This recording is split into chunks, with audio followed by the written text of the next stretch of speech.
دوستای خوبم سلام، امیدوارم هر جا که هستید سلامت باشید. امروز میخوام یه شینیون بافت ساده و قشنگ رو بهتون آموزش بدم. دوستای گلم ممنون میشم برای حمایت از ما کانال ما رو سابسکرایب کنید.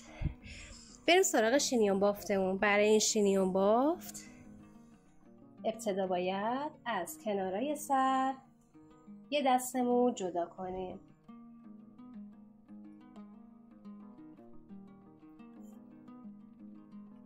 ببینید به این صورت. حالا دسته ها رو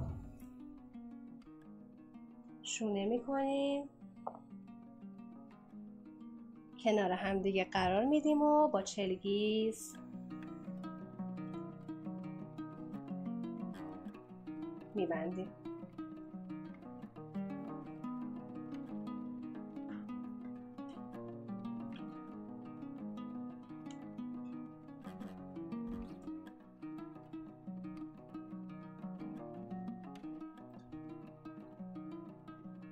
ببینید به این صورت.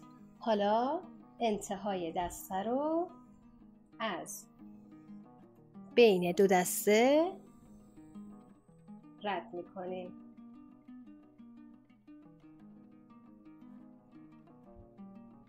به این شکل. حالا یه دسته مو از پشت سر جدا میکنیم، شونه میکنیم. ببینید این دسته رو از این قسمت رد میکنیم.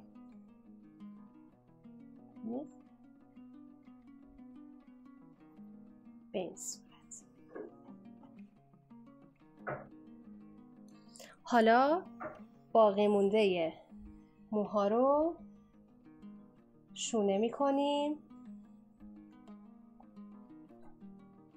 ببینید به 3 دسته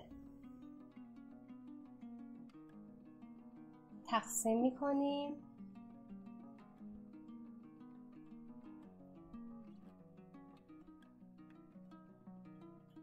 بافت ستایی میزنیم.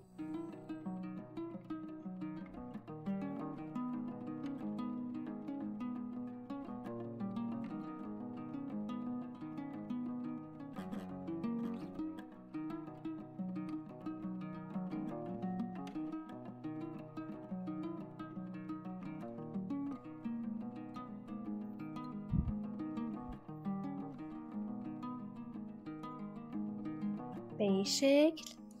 حالا این قسمت ها رو بازش میکنیم.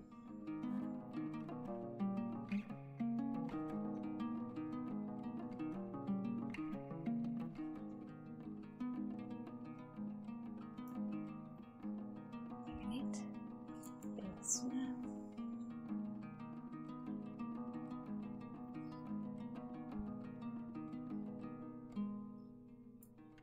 این قسمت ها رو باز میکنیم.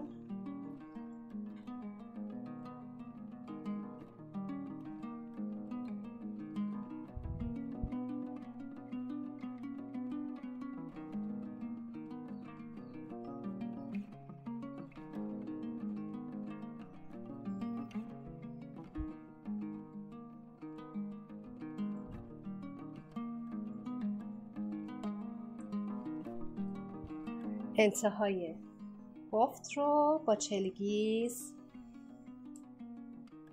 میبندیم.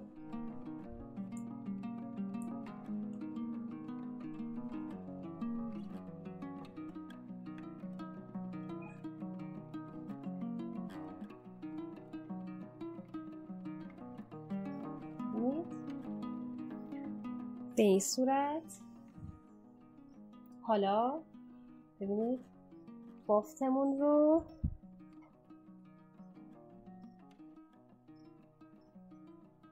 دوره این دسته مو قرارش میدیم. انتهای بافت رو هم ببینید به این صورت.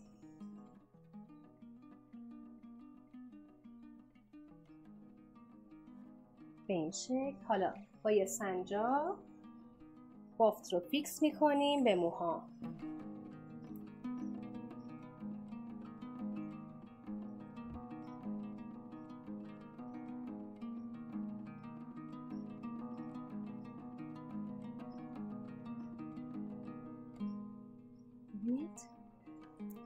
به این صورت شیرین بافت فوق‌العاده قشنگیه که به راحتی میتونید تو منزل شیرین بافت رو انجام بدید.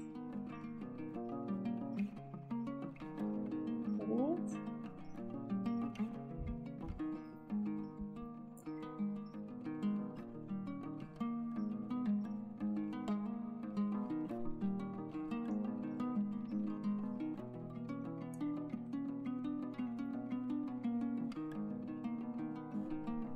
اینم پایان کار ما.